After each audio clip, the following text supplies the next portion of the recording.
All right, let's unpack something truly fascinating today. Ever tried to figure out what someone else will do when your choices affect each other, like in business or even just deciding where to go for dinner? Yeah, those strategic interactions are everywhere. Exactly. So today we're doing a deep dive into normal form games.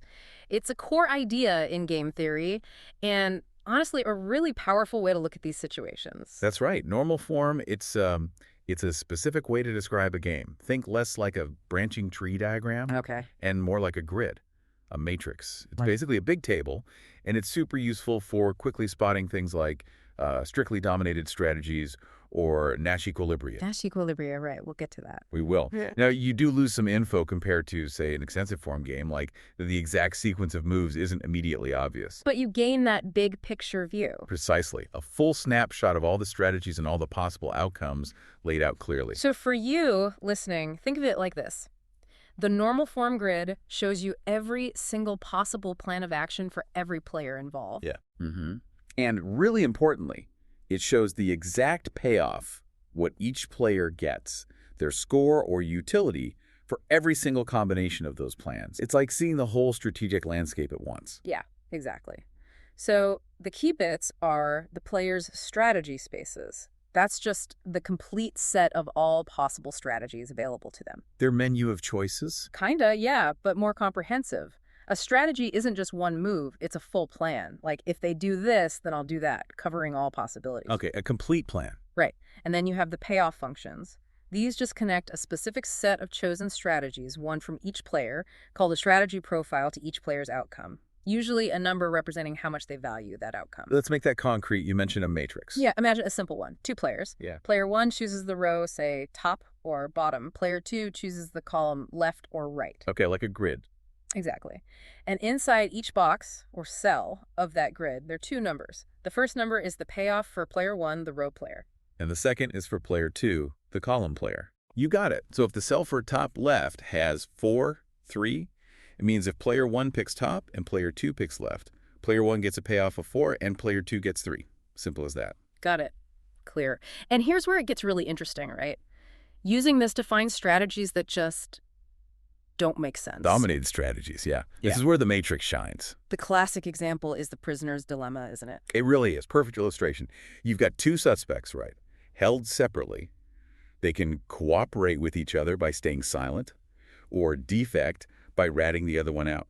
And their choice affects their jail time, but also the other person's. Exactly. And when you lay out those choices and payoffs in the normal form matrix, something becomes really clear. What's that? Defects strictly dominates cooperate for both of them, meaning no matter what the other prisoner does, each individual prisoner is better off defecting. Always. How does the matrix show that? Well, look at the payoffs. For, say, the row player. Yeah. If the other guy cooperates, defecting might get you 0 years instead of -1.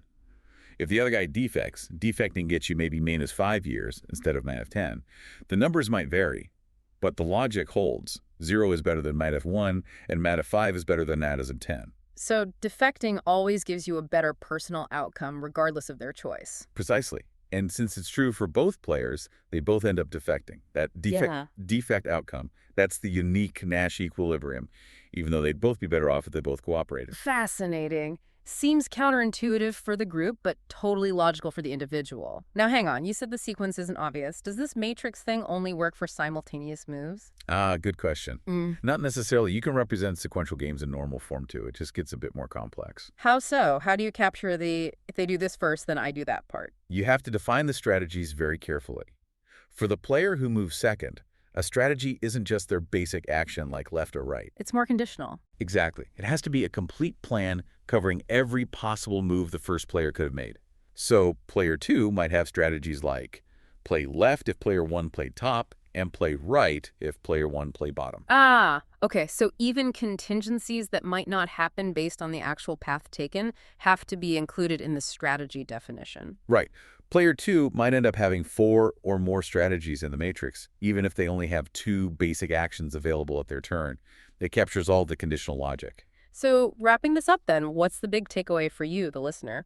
Well, normal form games give you this really structured, clear way to analyze situations where people's choices interact. Yeah, laying out all the choices, all the outcomes, it lets you see the whole strategic picture, maybe spot things you wouldn't otherwise notice. Definitely. It helps you dissect complex interactions. You start to understand not just what might happen, but why, based on the incentives shown in those payoffs.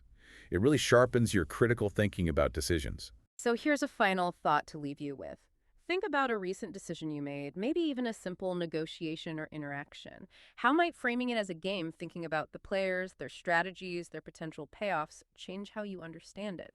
Could it reveal new insights for your own choices next time?